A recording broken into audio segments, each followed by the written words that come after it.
ना इधर ना उधर, हर खबर की पूरी खबर, ना लाग लपेट ना खबरों में खोट। आप देख रहे हैं एबीपी रिपोर्ट। नमस्कार, मैं हूं आपके साथ शीरी। शुरुआत इस वक्त की 4 बड़ी खबरों के साथ करेंगे। पहली खबर हिंदुस्तान के दम की है।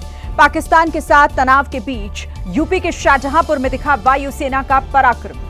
गंगा एक्सप्रेसवे पर राफेल, सुखोई, मिराज समेत कई लड़ाकू विमानों ने दिखाई अपनी ताकत। दूसरी खबर एनआईए जांच से जुड़ी हुई। एनआईए रिपोर्ट में आतंकियों को पाकिस्तान की आर्मी और आईएसआई से मिली मदद का पूरा लेखा जोखा है। आतंकी संगठन लश्कर के हेडक्वार्टर में रची गई थी ये साजिश। और तीसरी खबर पाकिस्तान के साइबर हमले की। पहलगाम हमले के बाद देश में बढ़े साइबर अटैक। बीते 10 दिनों में 10 लाख से ज्यादा साइबर अटैक की घटनाएं सामने आई हैं।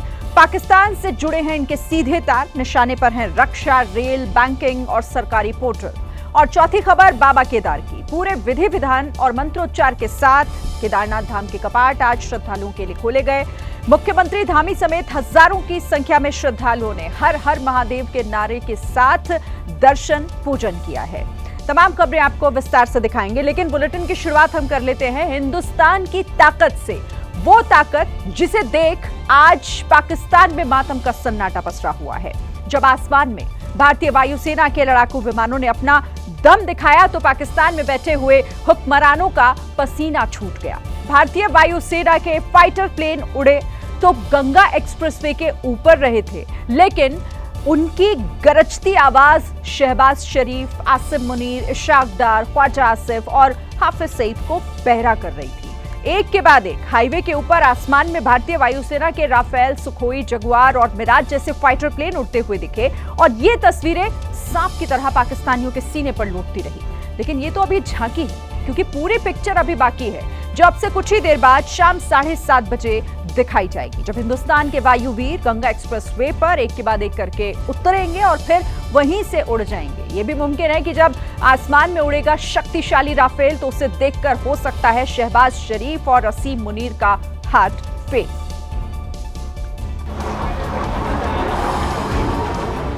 युद्धाभ्यास के दौरान दोपहर 12:41 पर सबसे पहले वायुसेना के AN-32 विमान आए। ये विमान करीब 5 मिनट तक चक्कर लगाता रहा और फिर हवाई पट्टी पर लैंड किया। करीब 1 बजे ये विमान यहां से टेक ऑफ कर गया। इसके बाद कई ऐसे लड़ाकू विमानों ने युद्धाभ्यास किया जिसे देखकर पाकिस्तान की सांस फूल सकती है।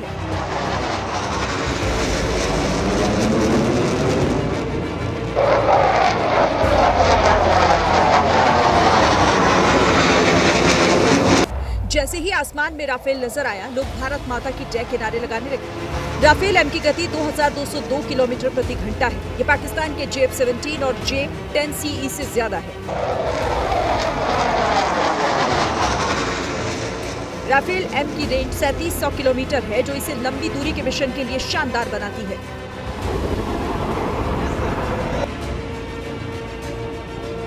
इसके अलावा राफेल एम में 30 mm ऑटो कैनन गन है। इसकी सबसे बड़ी खासियत ये जहाज रोधी मिसाइलों से लैस है।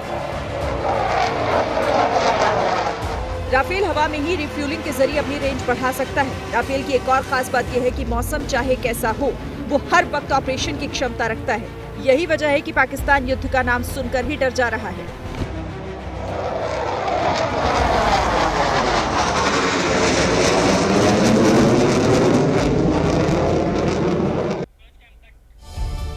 शहबाज शरीफ और आसिम मुनीर का हार्ट फेल करने वाले दूसरे विमान का नाम है मिराज।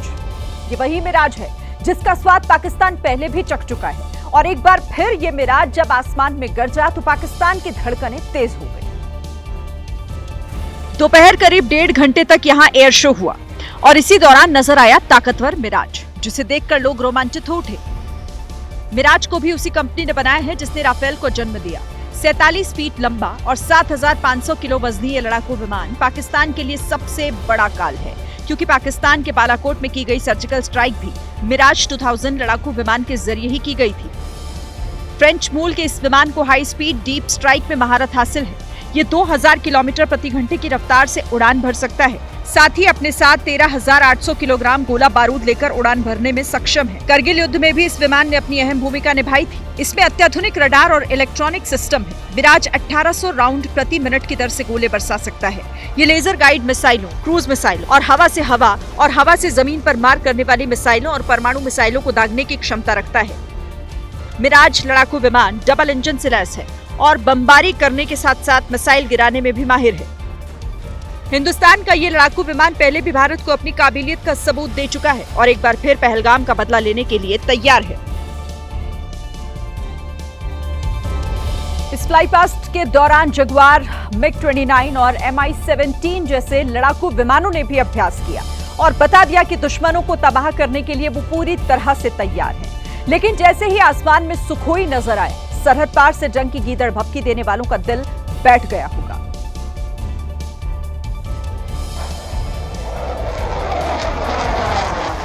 यूपी के आसमान में जब वायुसेना का फ्लाई पास्ट हो रहा था तो हिंदुस्तान के हवाई शेर सुखोई ने भी अपना जलवा बिखेरा।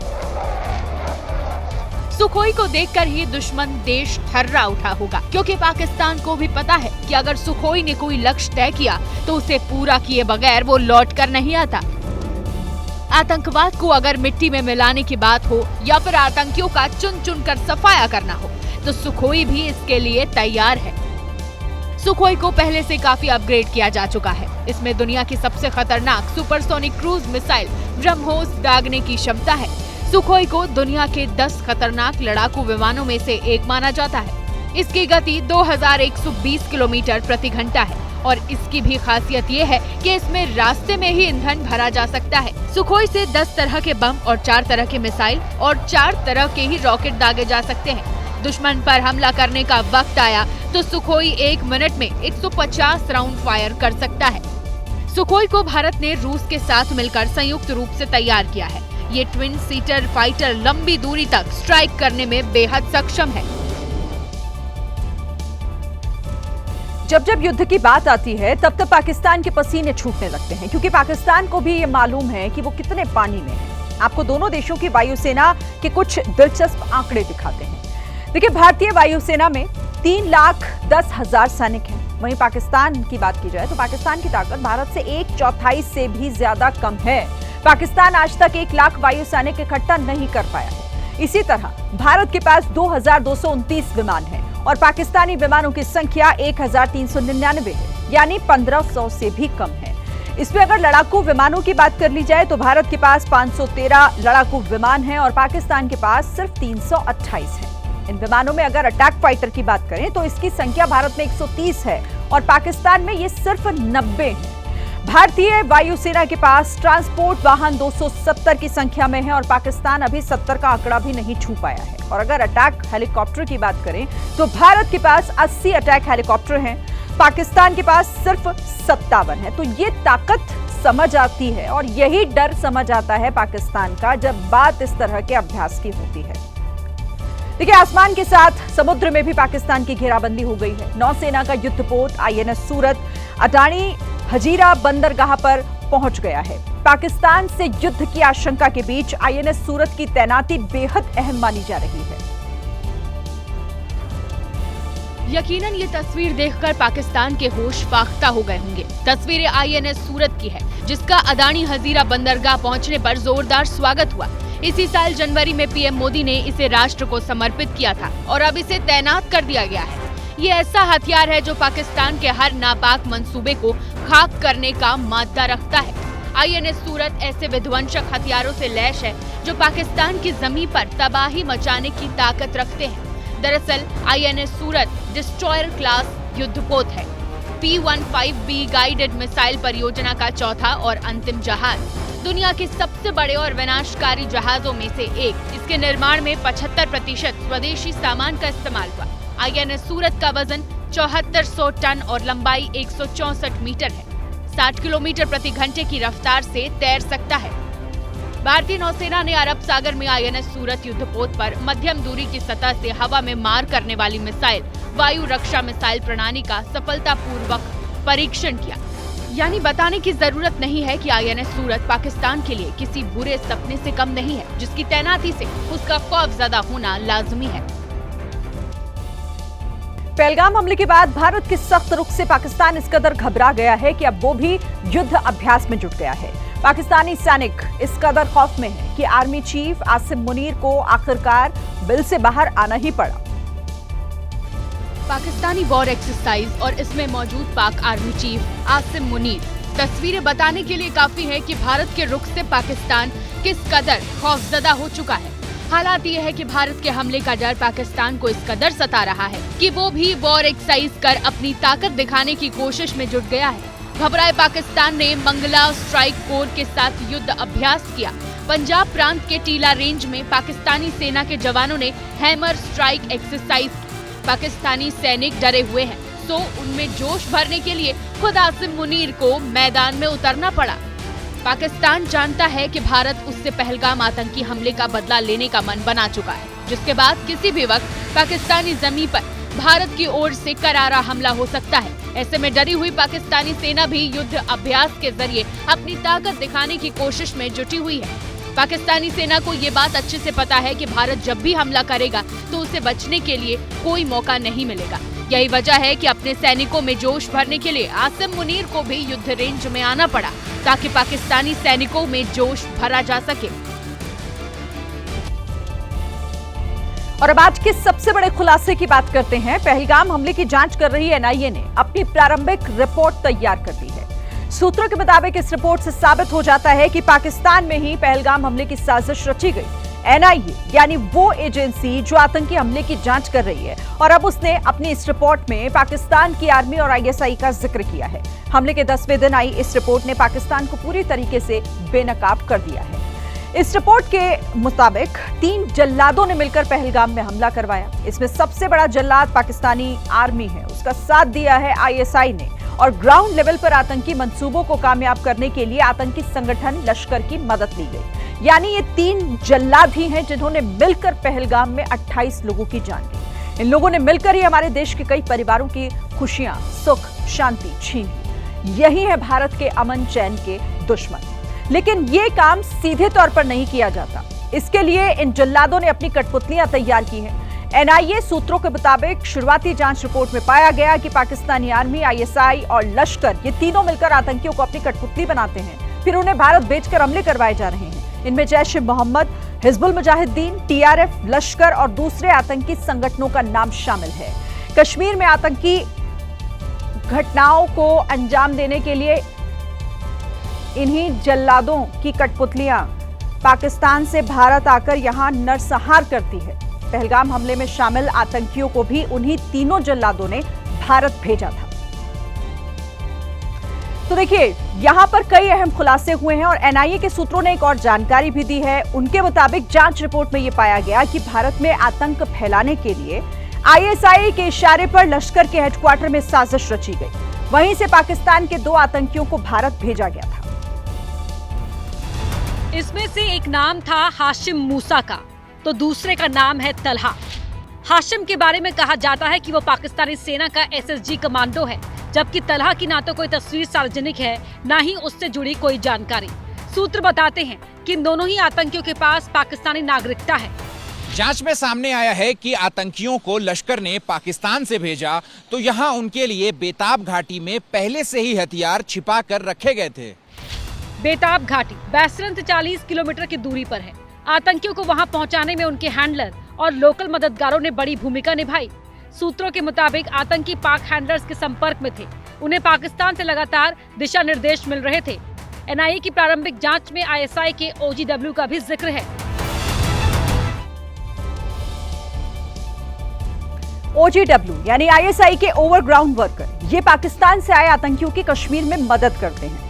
आतंकी घाटी में इन्हीं ओजीडब्ल्यूज के बताए गए ठिकानों पर छिपकर खुद को महफूज रखने का काम करते हैं।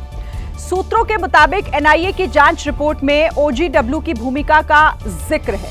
एनआईए ने उन ओवरग्राउंड वर्कर्स की लिस्ट तैयार की है जिन पर शक है कि उन्होंने हमले के लिए आतंकियों की मदद की होगी। अब उन्हें ढूंढना जा रहा है। उन गद्दारों पर प्रशासनिक और अदालती कार्रवाई की तैयारी चल रही है। प्रारंभिक जांच रिपोर्ट तैयार करने से पहले एनआईए ने करीब 150 संदिग्ध लोगों के बयान दर्ज किए हैं। जांच रिपोर्ट में 3D मैपिंग और हमले के रिक्रिएशन की रिपोर्ट भी जोड़ी गई है। अब इसके जरिए देश के गद्दारों पर शिकंजा कसा जाएगा। और अब देखिए, इस वक्त देश की सबसे बड़ी सुरक्षा जांच एजेंसी एनआईए का पूरा फोकस पहलगाम पर टिका हुआ है। कल एनआईए के डीजी पहलगाम पहुंचे थे, आज भी एनआईए की टीम हमले वाली जगह पर पहुंची है। एनआईए की एक टीम ने आज हमले की टाइमिंग के हिसाब से सीन का रिक्रिएशन किया। आतंकी कब, कैसे, कहां से आए होंगे, कैसे हमला हुआ होगा, इसे आज भी समझने की कोशिश हुई। कई जांच उपकरणों के साथ एनआईए की टीम एटीवी पर सवार होकर बैसरन घाटी पहुंची। सूत्रों के मुताबिक जीआईएस यानी जियो इन्फॉर्मेशन सिस्टम की मदद से घाटी की वीडियोग्राफी हुई। वहां के लैंडस्केप, बुनियादी ढांचों को बारीकी से समझा गया। साथ में बैसरन घाटी के आसपास मौजूद इलाकों के पैटर्न और उनकी भौगोलिक स्थिति को समझा गया। वीडियोग्राफी की मदद से आतंकियों के बैसरन घाटी में आने और जाने के रास्तों के बारे में कई अहम सुराग मिलने की भी उम्मीद है। एनआईए की एक टीम पहलगाम में तो दूसरी टीम डीजी सदानंद दाते के साथ कश्मीर में है। कल बैसरन घाटी में 3 घंटे बिताने के बाद एनआईए डीजी ने आज हमले की जांच से जुड़े अधिकारियों के साथ रिव्यू मीटिंग की। पाकिस्तान के हुक्मरानों को दिन रात भारत के एक्शन का डर सता रहा है।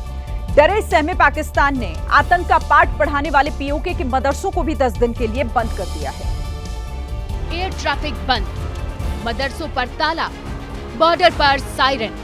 ये तस्वीरें पाकिस्तान के डर की गवाही दे रही हैं। एयर स्ट्राइक के डर से पाकिस्तान ने अब 31 मई तक कराची और लाहौर में एयर स्पेस का कुछ हिस्सा बंद करने का ऐलान किया है। सुबह 4 से 8 बजे तक कराची, लाहौर का एयर स्पेस बंद रहेगा।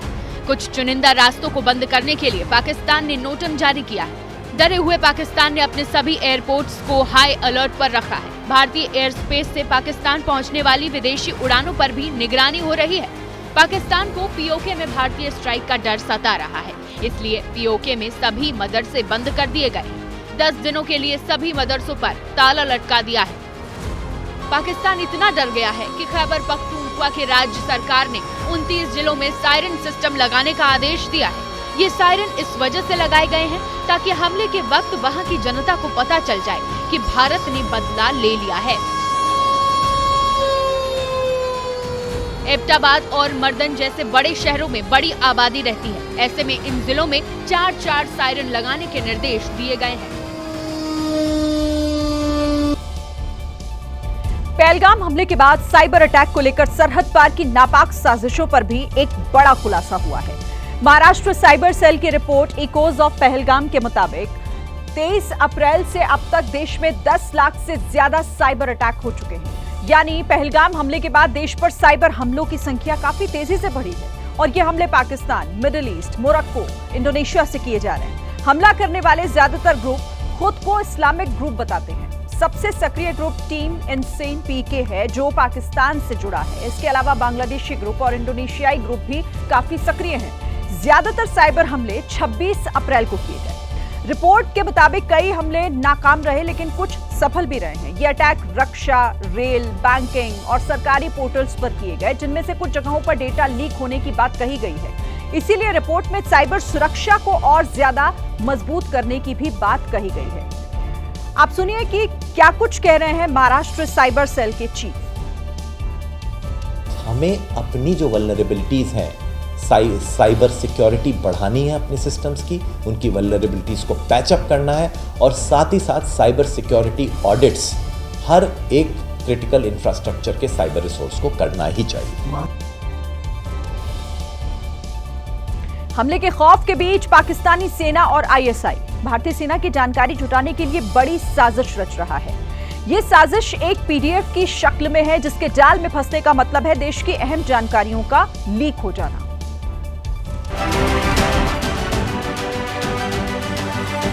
आपकी टीवी स्क्रीन पर जो ये व्हाट्सएप मैसेज दिख रहा है उसे देखिए। Action points and response by government regarding Pahalgam terror attack urgent. इसके जवाब में लिखा है आप कौन। पाकिस्तान की आईएसआई के साइबर आतंकी जम्मू कश्मीर पुलिस और वायुसेना अधिकारियों को ऐसे फर्जी मैसेज भेजे जा रहे हैं ताकि इनके फोन हैक हो सके और वो संवेदनशील जानकारी हासिल कर सके। इस मैसेज में एक पीडीएफ फाइल है। साइबर आतंकी इसे इस दावे के साथ भेज रहे हैं कि इसमें पहलगाम आतंकी हमले के बाद वायुसेना और जम्मू कश्मीर पुलिस को क्या करना है इसका आदेश है। PDF फाइल में लिखा है कि फाइल इनक्रिप्टेड है और पढ़ने के लिए अधिकारी को सरकारी अकाउंट से लॉगिन करना होगा और डाउनलोड डॉक्यूमेंट पर क्लिक करते ही जम्मू कश्मीर पुलिस के लिए वेबसाइट आती है। इसी तरह वायुसेना के सुरक्षा बलों को भेजी गई फाइल में ये वेबसाइट दिखती है। दोनों वेबसाइट असली जैसी दिखती हैं, लेकिन ये पूरी तरह से फर्जी है। इसे क्लिक करते ही फोन और सिस्टम हैक हो जाएगा और हर संवेदनशील जानकारी दुश्मन तक पहुंच सकती है। हालांकि सेना सजग है। एबीपी न्यूज ने जब आईएसआई की हैकिंग वाली साजिश की पड़ताल की, तब ये पता चला कि जिन वेबसाइट को भारतीय सेना का बताया जा रहा है, उनके सर्वर विदेश में हैं और सर्विस प्रोवाइडर पाकिस्तान है। भारतीय सेना के नाम से भेजी गई पाकिस्तानी साजिश वाली दोनों वेबसाइट के सर्वर बल्गारिया और ऑस्ट्रिया में मिले। जानकारों की माने तो ये पाकिस्तान के साजिश का अहम हिस्सा है, जिसमें पुलिस अधिकारियों के फोन और लोकेशन की जानकारी आतंकियों को दी जाएगी और वायुसेना से जुड़े अधिकारियों के फोन हैक करके अपनी सेना को अलर्ट किया जाएगा। लास्ट मिनट इंफॉर्मेशन जो उनको चाहिए टारगेट को उस जगह में अपने मिसाइल या अपने जो उनके रॉकेट्स हैं उनको टारगेट्स के ऊपर भेजने के लिए और उससे सबसे ज़्यादा उनको फ़ायदा हो, डिस्ट्रक्शन काफ़ी हो, उसके लिए उनको लास्ट मिनट इंफॉर्मेशन चाहिए। इस मॉडस ऑपरेंडी के पीछे आईएसआई की साइबर आतंकी ग्रुप ट्रांसपेरेंट ट्राइब है और इन स्पूफ वेबसाइट को 24 अप्रैल की रात 10:39 पर बनाया गया था और अगले ही दिन यानी 25 अप्रैल को अफसरों को व्हाट्सएप और ईमेल से भेजा गया था। साइबर सिक्योरिटी रिसर्च करने वाली कंपनी सिक्योराइट के मुताबिक पाकिस्तान के सरकारी साइबर आतंकी सेना और जम्मू कश्मीर पुलिस की वेबसाइट से मिलती जुलती 13 फर्जी वेबसाइट बन चुकी हैं, जिनकी ये लिस्ट आपकी स्क्रीन पर है। इससे पहले फोन के जरिए आईएसआई सेना की गाड़ियों के मूवमेंट पता करने की भी साजिश का भी खुलासा हुआ था। पाकिस्तान के खिलाफ भारत का एक और एक्शन, एक बड़ी जानकारी आपको बता दें। कई पाकिस्तानी नेताओं के इंस्टा अकाउंट पर रोक लगा दी गई है। शहबाज शरीफ के इंस्टा अकाउंट, यूट्यूब चैनल पर रोक लगा दी गई है। बिलावल भुट्टो, मरियम नवाज के भी इंस्टा अकाउंट को रोक दिया गया है, बैन कर दिया गया। इस वक्त की बड़ी खबर, पाकिस्तानी क्रिकेटर्स के इंस्टा अकाउंट्स भी बंद किए गए हैं। बाबर आजम, शाहीन शाह अफरीदी के अकाउंट पर भी रोक है। मोहम्मद रिजवान, मोहम्मद आमिर, नसीम शाह के अकाउंट बंद कर दिए गए। मामुल हक, हारिस रऊफ के इंस्टा अकाउंट भी बैन किए गए हैं। तो एक और बड़ा एक्शन, जहां कई बड़े नेता, यहां तक कि शहबाज शरीफ के भी इंस्टा अकाउंट को रोक दिया गया है। इस वक्त की ये बड़ी खबर। और देखिए, यहां पर जिस तरीके से पाकिस्तान के नापाक मंसूबे अब धीरे धीरे सामने आ रहे हैं, लेकिन जिस दिन पहलगाम में हमला हुआ उस दिन अमेरिका के उपराष्ट्रपति भारत में ही थे। हमले के 9 दिन बाद अब उन्होंने एक इंटरव्यू दिया, जिसमें वैसे तो वो शांति की ही अपील कर रहे हैं, लेकिन बातों ही बातों में ये मान लिया कि पाकिस्तान की जमीन पर आतंकवाद पनप रहा है। ये बातें जेडी वेंस ने एक अमेरिकी चैनल को दिए इंटरव्यू में कही। भारत पाकिस्तान तनाव का जिक्र करते हुए जेडी वेंस पाकिस्तान से कह रहे थे कि वो जांच में सहयोग करें। We hope, frankly, that Pakistan, to the extent that they're responsible, cooperates with India to make sure that the terrorists, sometimes operating in their territory, are hunted down. यहाँ बीच में अंग्रेजी में वेंस ने जो कहा वो आपको गौर से सुनना चाहिए। उन्होंने बातों बातों में कह दिया कि पाकिस्तान की जमीन पर भी आतंकवाद पनप रहा है। उन्होंने बातों ही बातों में कह दिया कि पाकिस्तान की जमीन पर आतंकवाद पनप रहा है। To make sure that the terrorists, sometimes operating in their territory, to make sure that the terrorists, sometimes operating in their territory. इससे पहले कल अमेरिका के विदेश मंत्री ने भी शहबाज शरीफ से कहा था कि वो भारत के साथ जांच में सहयोग करें, लेकिन अमेरिका को भी याद रखना चाहिए, अब भारत पहले बदला लेगा, उसके बाद देखते हैं सरकार क्या करती है। इस भारत की तैयारियों को देखकर अमेरिका भी समझ गया है कि हम बदला लेने से पहले शांत नहीं बैठेंगे। इसीलिए अब वेंस हमसे अपील कर रहे हैं कि हम ऐसा कुछ ना करें जिससे दुनिया में एक और जंग शुरू हो जाए। जेडी वेंस जब भारत की खातिरदारी में नई दिल्ली और जयपुर घूम रहे थे, तब आतंकी पहलगाम में हमले के लिए घाटी में मौजूद थे। वेंस के भारत दौरे के दौरान ही हमला हुआ था। अब उन्होंने मोदी सरकार से अपील की है कि वो हमले का बदला जरूर ले, लेकिन कोशिश करे कि उससे जंग जैसी स्थिति ना बने। Our hope here is that India responds to this terrorist attack in a way that doesn't lead to a broader regional conflict. इससे पहले अमेरिकी रक्षा मंत्री पीट हेग्सेथ ने रक्षा मंत्री राजनाथ सिंह से बात की थी। इस बातचीत में रक्षा मंत्री ने अमेरिका से दो टूक कह दिया था कि पहलगाम आतंकी हमले से साबित हो गया है कि पाकिस्तान एक रोग स्टेट यानी दुष्ट देश है जो आतंकवाद फैला रहा है।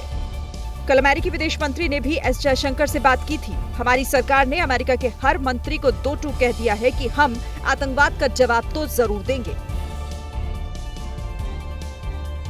पाकिस्तान जब जब जंग के मैदान में आया है, भारत के हाथों वो बुरी तरह से पिटा है, लेकिन इसके बाद पाकिस्तान के बिलावल भुट्टो जैसे नेता गीदड़ भपकी देने से बाज नहीं आ रहे। एक तरफ पाकिस्तान में हुक्मरान भारत से डरे हुए हैं, लेकिन दूसरी तरफ भारत के बहाने वोट की सियासत करने से बाज नहीं आ रही हैं। मीरपुर में एक रैली में पहुंचे बिलावल भुट्टो भारत के खिलाफ जहरीली तकरीर करते नजर आए। हम तैयार हैं आखिरी हद तक लड़ने के लिए, अपना दरिया को बचाने के लिए। हम जंग नहीं चाहते, मगर वो सिंधु पे हमला करे तो उनको मालूम है कि या इस सिंधु से पानी बहेगा या खून बहेगा। शहबाज शरीफ की मौजूदा सरकार को बिलावल की पार्टी का भी समर्थन है। बिलावल की नजर भी पीएम की कुर्सी पर है, इसीलिए बिलावल भारत का डर दिखाकर पाकिस्तानियों के बीच अपनी सियासी पोजीशन मजबूत करने की जद्दोजहद में जुटे हैं। हमें नजर आ रहा है कि दहशतगर्दी बहाना है, ये हमला बहाना है, असल निशाना हमारा सिंधु है और हम इस साजिश को कामयाब नहीं होने देंगे। लेकिन एक तरफ बिलावल ने भारत के खिलाफ जहर उगला तो दूसरी तरफ आतंक के मोर्चे पर पाकिस्तान की पोल खोल दी। पाकिस्तान आतंकवादियों का पनाहगार है, उनका जन्मदाता है, ये बात तो पूरी दुनिया को मालूम है। लेकिन अब खुद बिलावल भुट्टो ने अपने ही मुल्क के पाले पोसे आतंकिस्तान की किस तरह से पोल खोल दी है, जरा वो देखिए।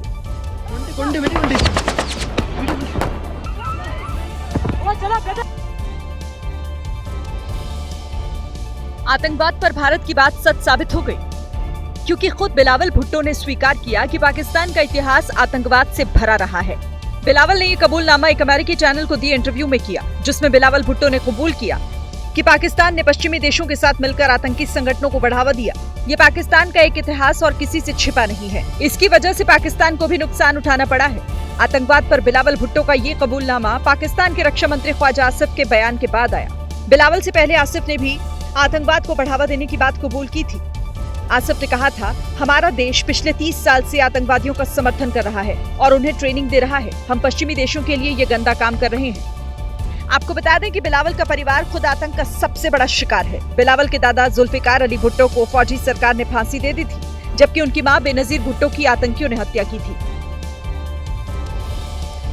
पहलगाम हमले के बाद पाकिस्तान को भारत की ओर से हमले का डर सता रहा है। भारत के एक्शन का डर इतना बैठ गया है कि पीओके में न सिर्फ पर्यटन ठप हो गया है, बल्कि अभी से लोग बंकर में छिपने की तैयारी में जुट गए हैं। पाकिस्तान के कब्जे वाले कश्मीर में बंकर साफ करते ये लोग खौफ में हैं। इनके मन में ये बात बैठ चुकी है कि भारत बदला लेगा, इसलिए बंकरों में अपने परिवार को छिपाने की व्यवस्था में जुटे हैं। बच्चों के लिए सर झुकाने के लिए उन्होंने अवेल किए हुए हैं बंकर, जिसमें वो सफाई वगैरह करके बिल्कुल तैयार किए हुए। बंकर बनाते ये लोग सीमा से सिर्फ 3 किलोमीटर की दूरी पर रहते हैं। आज भी डर और खौफ है, लेकिन उस तरह हम अपना इलाका, अपना एरिया छोड़ के हम यहाँ से कहीं भी नहीं जाएंगे। पहलगाम हमले के बाद युद्ध के डर से पीओके में टूरिस्ट आने भी बंद हो गए हैं।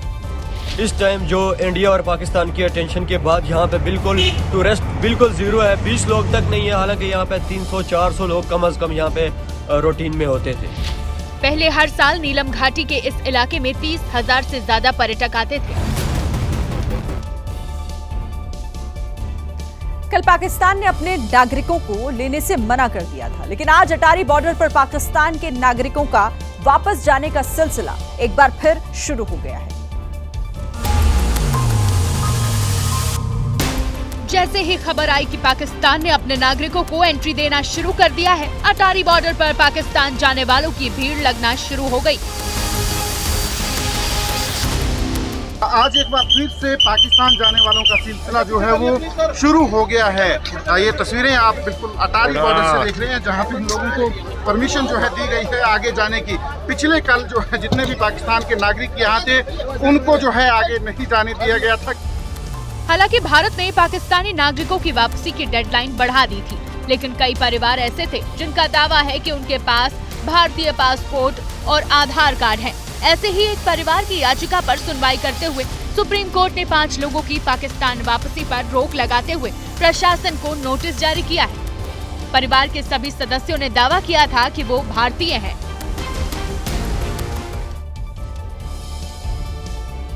अटारी बॉर्डर पर पाकिस्तानी नागरिकों की भीड़ लगी हुई है, लेकिन कल जब पाकिस्तान ने अपने नागरिकों को लेने से मना कर दिया तो कई परिवारों को अटारी बॉर्डर के पास एक मंदिर में शरण लेनी पड़ी। आतंकवादियों ने भले ही धर्म पूछकर मारा, लेकिन इंसानियत किसी का मजहब नहीं पूछती, क्योंकि जब अपने ही मुल्क में एंट्री नहीं दी तो कई पाकिस्तानी परिवारों के लिए मंदिर के दरवाजे खोल दिए गए। ये लोग इसी मंदिर में पिछले 2 दिन से रह रहे हैं। एक पाकिस्तानी परिवार अपने अब्बा की फूल लेकर आया था, अब पाकिस्तान जाना चाहता है, लेकिन पैसे खत्म हो चुके हैं। हम ये मंदिर में बैठे हैं, पीछे से हम आए हैं हरिद्वार से, अभी यहाँ 2 दिन से बैठे हुए हैं। रात आंधी तूफान था, गांव वालों ने मदद की, रात पैसा खत्म हो चुका, हर चीज़, हमारे पास कुछ भी नहीं है। 16 लोग। जो लोग मंदिर में रह रहे हैं उनमें ज्यादातर छोटे बच्चे और महिलाएं हैं। हालांकि इस मुश्किल वक्त में गांव वालों ने इनकी खूब मदद की। तो देखा आपने, देखिए भले ही आतंकिस्तान से आए उन आतंकियों ने धर्म पूछ कर मारा हो, लेकिन जो शरणार्थी यहाँ पर थे जिन्हें वापस जाना था, जब बंद कर दिए थे दरवाजे अपने ही मुल्क ने, तो भारत में किस तरीके से मंदिर में शरण दी गई, वहां उनके खाने पीने का इंतजाम भी आसपास के लोगों ने किया है। बहरहाल आगे बढ़ते हैं। देखिए गुजरात के अहमदाबाद में आग का कहर देखने को मिला है। तस्वीरें सामने आई हैं, यहाँ पर एक केमिकल फैक्ट्री में भीषण आग लग गई। सूचना पाकर मौके पर पहुंची फायर ब्रिगेड की टीम आग बुझाने की कोशिश में जुट गई। धू धू कर जलती ये केमिकल फैक्ट्री अहमदाबाद के GIDC इलाके में है। छोटी सी चिंगारी से लगी आग ने पूरी फैक्ट्री को जद में ले लिया और देखते ही देखते आग की लपटों के साथ धुएं के काले काले गुबार आसमान में फैल गए। आग लगने की घटना तुरंत फायर ब्रिगेड विभाग को दी गई, जिसके बाद मौके पर पहुंची दमकल की टीम ने आग बुझाने की कोशिश शुरू की, लेकिन आग इतनी तेज थी कि तुरंत काबू पाना आसान नहीं था। ये आग कैसे लगी अभी तक साफ नहीं हो पाया है, लेकिन इस आग में लाखों रुपए का सामान जलकर खाक हो गया। और कोलकाता से फिर भीषण आग लगने की खबर सामने आई है। इस बार आग सॉल्ट लेक इलाके की एक फैक्ट्री में लगी है। ये आग इतनी भयंकर थी कि इसकी लपटें काफी दूर तक देखी गई।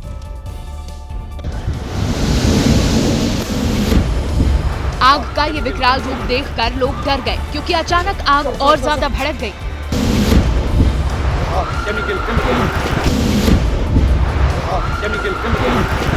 जिसे देखकर लोग चीखने चिल्लाने लगे।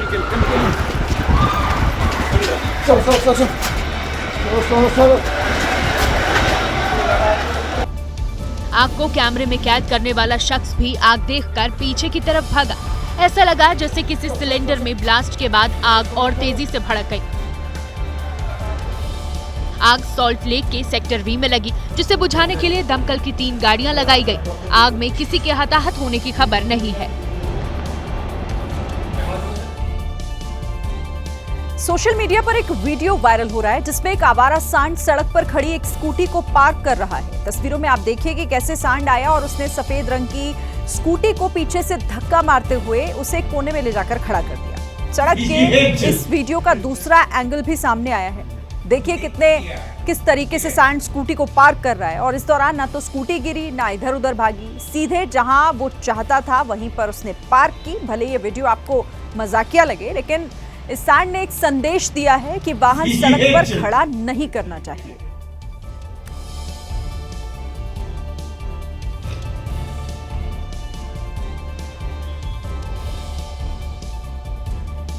अगर आप भी दोस्तों के बीच टशन मारने के चक्कर में शर्त लगाते रहते हैं तो ये खबर जरा ध्यान से देखिएगा, क्योंकि टशन के चक्कर में लगी शर्त ने कर्नाटक के एक युवक की जान ले ली।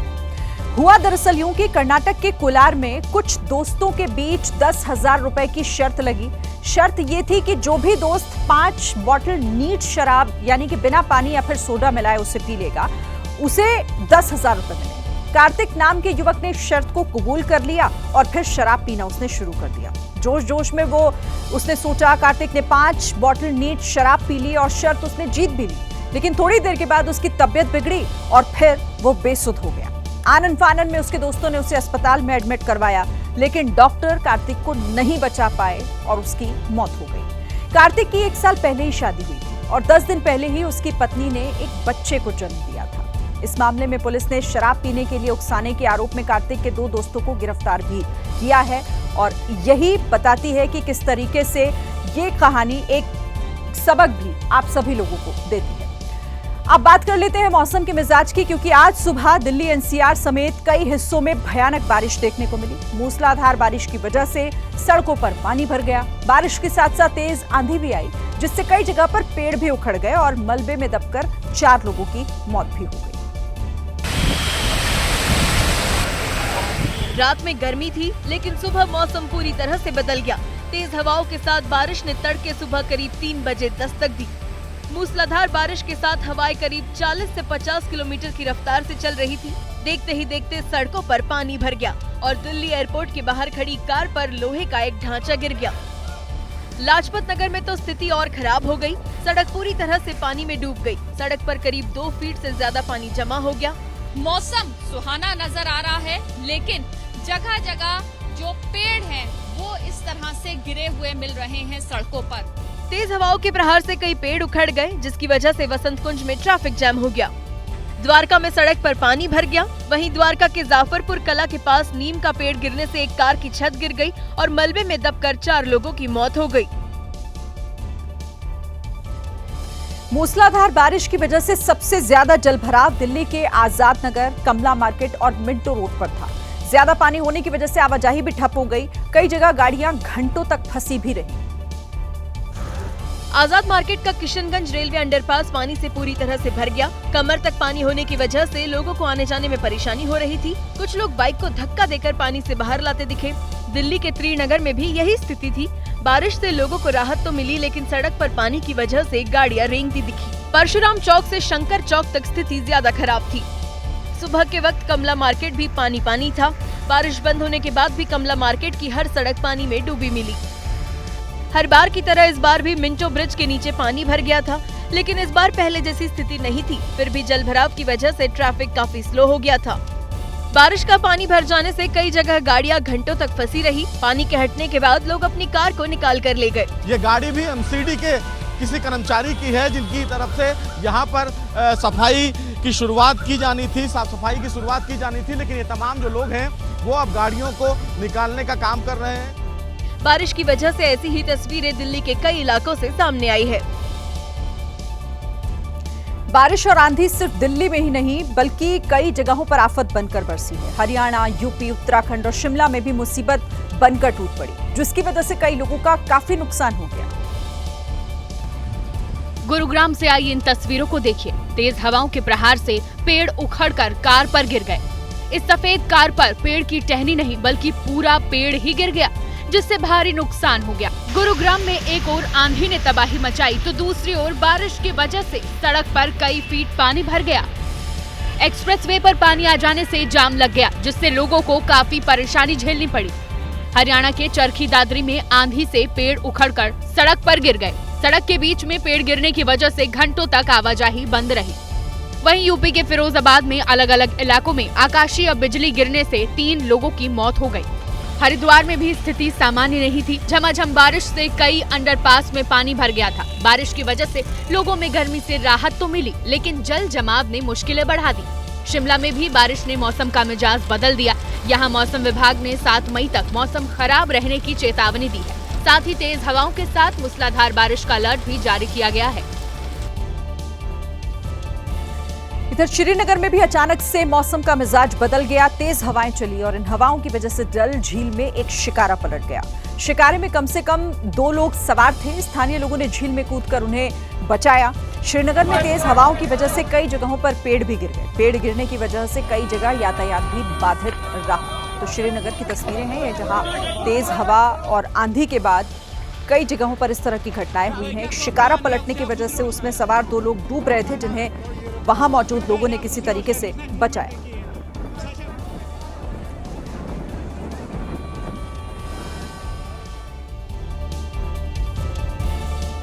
इधर केरल के मल्लापुरम में एक तेज रफ्तार कार ने सड़क किनारे चल रही एक महिला को टक्कर मार दी। इस हादसे में बुरी तरह से घायल महिला का फिलहाल अस्पताल में इलाज चल रहा है। वीडियो में दिखा कि बुर्कापोश महिला अपने बच्चे का हाथ थामे सड़क किनारे चल रही थी। इसी दौरान सफेद रंग की कार तेजी से आई और महिला को टक्कर मार दी। टक्कर लगते ही महिला हवा में उछल गई और दूर गिरकर एक दीवार से टकरा गई।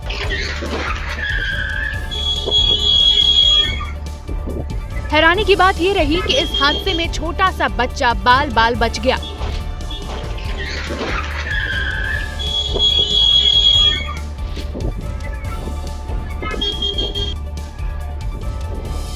मां के साथ हादसा देख मासूम के होश उड़ गए और वो रोते हुए अपनी मां के पास पहुंचा। टक्कर की आवाज सुनकर आसपास के लोग वहां पहुंचे। कार का ड्राइवर भी वहां पहुंचा। सबने मिलकर महिला को उठाया और अस्पताल पहुंचाया।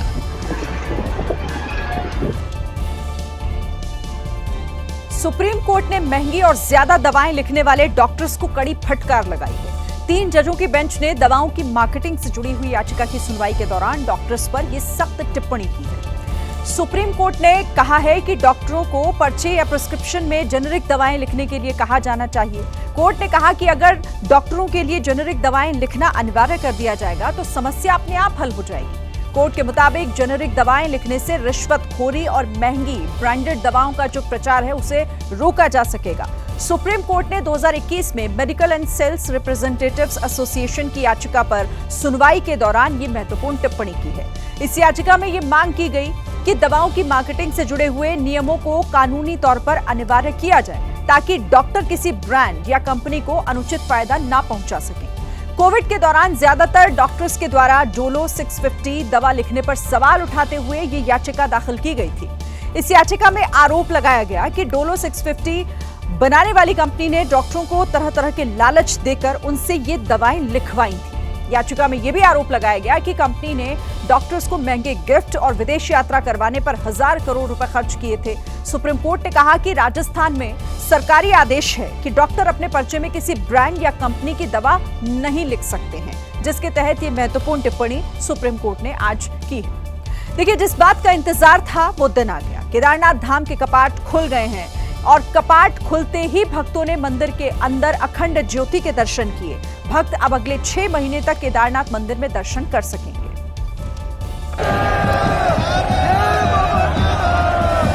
शुभ मुहूर्त और विधि विधान के साथ केदारनाथ धाम के कपाट खुल गए। पहले दिन करीब 10,000 श्रद्धालु बाबा केदार के दर्शन करने पहुंचे तो उनका स्वागत पुष्प वर्षा से हुआ। मंदिर को 54 किस्म के 108 क्विंटल फूलों से सजाया गया है। इसमें नेपाल, थाईलैंड और श्रीलंका समेत कई देशों से लाए गए गुलाब और गेंदा के फूल शामिल है। पहले दिन दर्शन करने आए आम भक्तों के साथ उत्तराखंड के मुख्यमंत्री पुष्कर सिंह धामी भी शामिल हुए। सीएम धामी ने केदार धाम में भंडारा वितरण में भी हिस्सा लिया। पहले दिन मंदिर में प्रधानमंत्री नरेंद्र मोदी के नाम पर भी पूजा की गई। बाबा के वो अनन्य भक्त हैं और बाबा उनको शक्ति दे देश के अंदर। जो आज तमाम प्रकार की चुनौतियां हैं कि वो सभी चुनौतियों पर पार पाएंगे। 30 अप्रैल अक्षय तृतीया से 4 धाम यात्रा की। और इसी के साथ ये थी आज की एबीपी रिपोर्ट। कल भी जारी रहेगी खबरों की खोज। तब तक के लिए आप बने रहिए एबीपी न्यूज के साथ। नमस्कार।